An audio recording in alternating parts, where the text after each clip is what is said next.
Welcome back, viewers, to part 3 of our Hebridean Way bikepacking journey. In part 2, you last saw us camped beside a pile of peat, just before the causeway that will eventually lead us to the dazzling white beaches of Harris. But before we get there, we're taking a scenic detour around the small island of Grimsay, where winding roads and breathtaking seascapes await. Tonight, we'll be pitching our tent on the grass, right beside one of the most beautiful beaches we've come across so far. Let's go! Morning of day 3. It's a damp one. Beautifully sunny though, sunniest morning we've had yet. A disgruntled Mr. Williamson fixing his mat. I can't say I don't know how that feels after the Cape Wrath Trail, but at least it's only one hole. Yeah. Need to let that dry and then stick it. I'll probably stick it later on. Meanwhile, it's time to get the porridge on. We're ready to go. Leave no trace. You can't even see where the tent's been, really. On to Grimsay. A beautiful morning.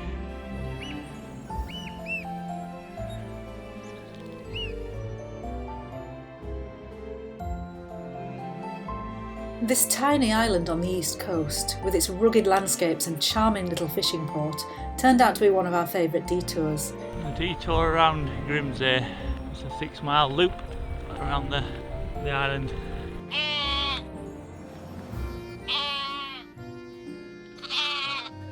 Here you will find a welcoming community centre, the Boathaven Museum, and Uist's wool spinning mill and shop.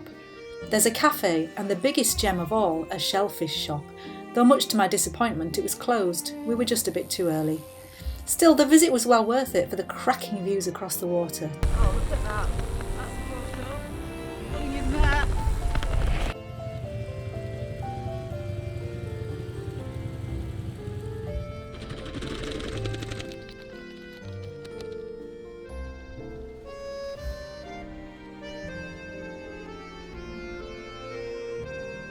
It's only 6 miles, but it packs in a lifetime of delightful Scottish landscape.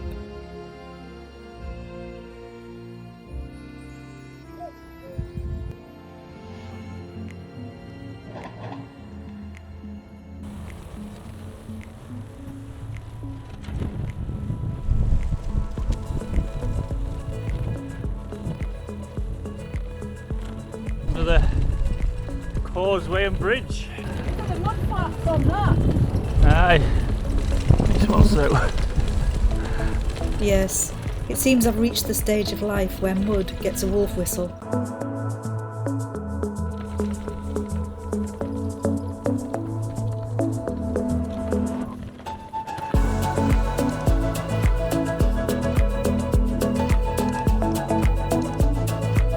Passing through Carinish.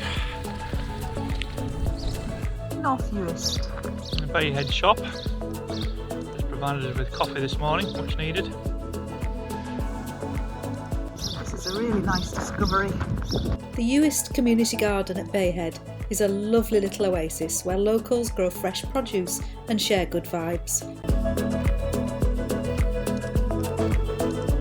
Oh, there's even a gnome in the garden. Nope, hang on, it's just Dave with a double-decker. It's a charming spot that truly shows the heart of the community in full bloom. Onward on North Uist. It's gone 10:30, another 20 miles-ish to go for the ferry. We believe it's about 1:30, depending on the tides, but I don't think there's any fluctuation today. Scolpaig Tower, or MacLeod's Folly, was built in around 1830 by Dr. Alexander MacLeod. It was constructed to provide employment during a period of famine caused by potato blight. The tower stands on the site of an Iron Age dun, a type of fortified settlement. Just on North Uist, our first views of the Harris Hills.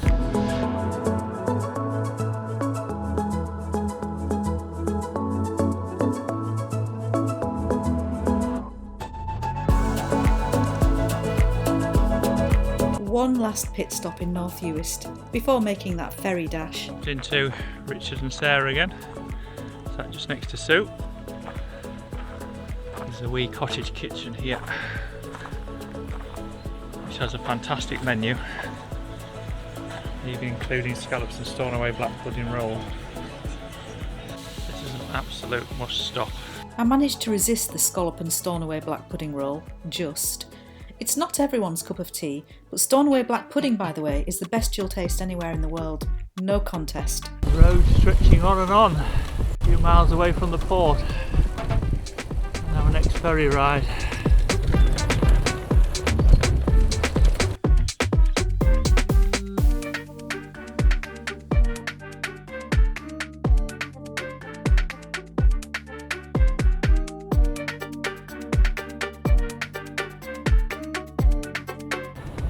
We reached the sound of Harris.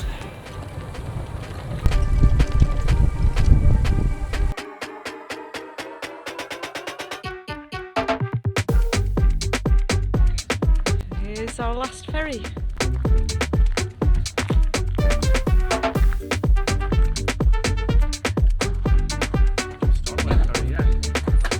Last ferry of the ride.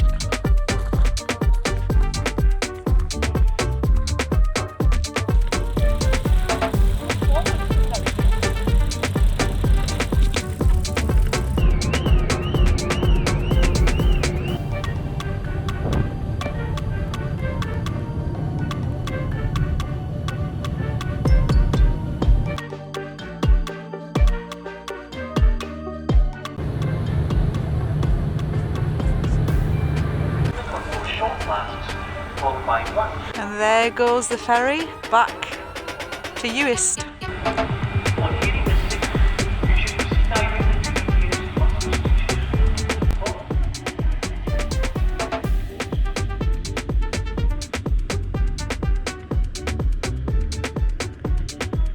Hello, Harris.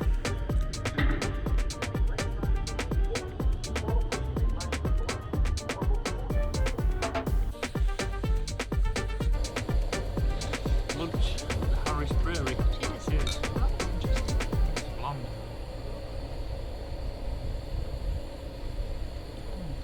Oh, that's lovely. Dave's got beer. I've got lemonade. It's like I'm driving then. Like to give you lemons, make beer. Oh, that's superb beer. Come to Harris, go to the brewery.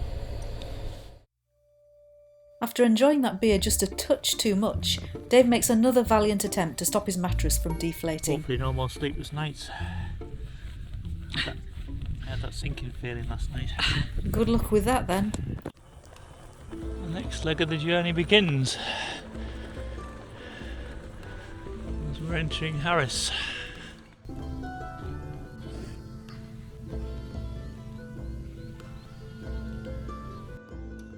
Before leaving Leverburgh, we took one last detour. The restored medieval church of St Clement is well worth the visit, but be prepared for a bit of a climb.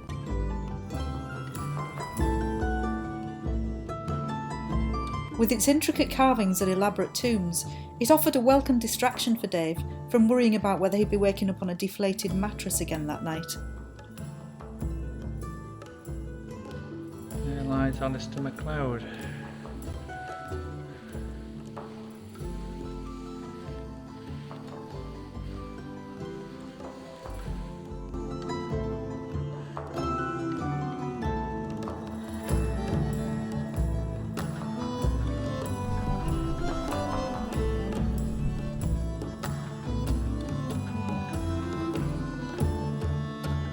Welcome to Harris.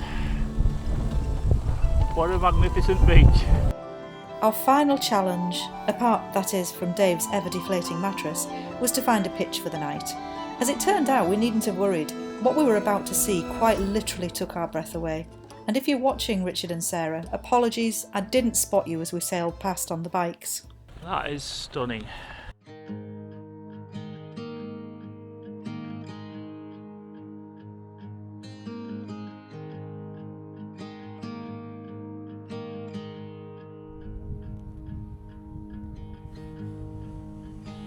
We're now in Harris. And we have quite a nice pitch. Just next to a very extensive golden beach. Your eyes are heavy with the weight of It's calm, it's pleasant. You can see the sun. And that's quite a view over there. That's where we're headed to tomorrow. See the dunes in the distance. You can take a chance and try once more. Don't let your worries weigh you down, down, down. Well, so far this has been tremendous. Been, I think, fairly lucky with the weather. The cycling, the bike packing is really good. It's amazing. Our new bikes are doing absolutely splendidly. So thanks to Steve and Scott at Cahill in Richmond. We're having a great time.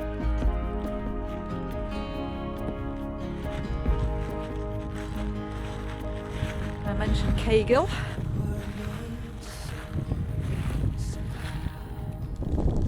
They built our bikes for us right from scratch and put some effort into it as well. Mine particularly took a bit of putting together.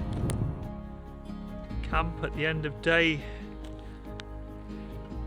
4 or 3. I suppose 4 if you count getting the ferry across here. We're on Harris.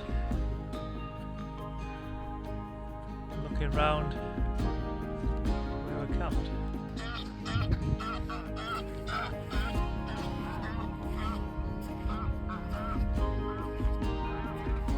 All that remained before turning in for the night was a stroll along that breathtaking stretch of beach. Although you're earthbound, Very long shadows this time of night. This is paradise.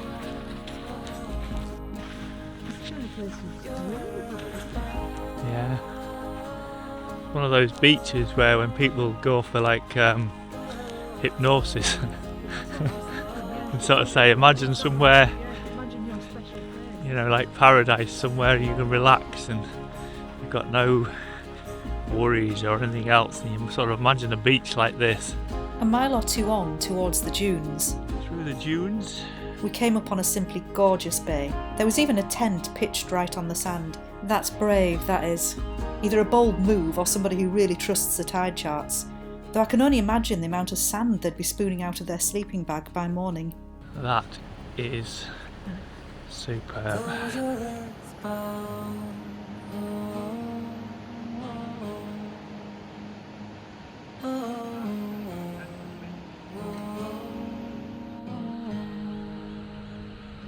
Let's leave it here on that beautiful beach, a perfect end to the day, and hope that Dave feels calm enough to face another night of battle with his deflating mattress. If you've enjoyed this leg of our bikepacking adventure, do give it a like, consider subscribing to the channel, and join us for the next episode. Until then, thanks very much for watching, and cheerio!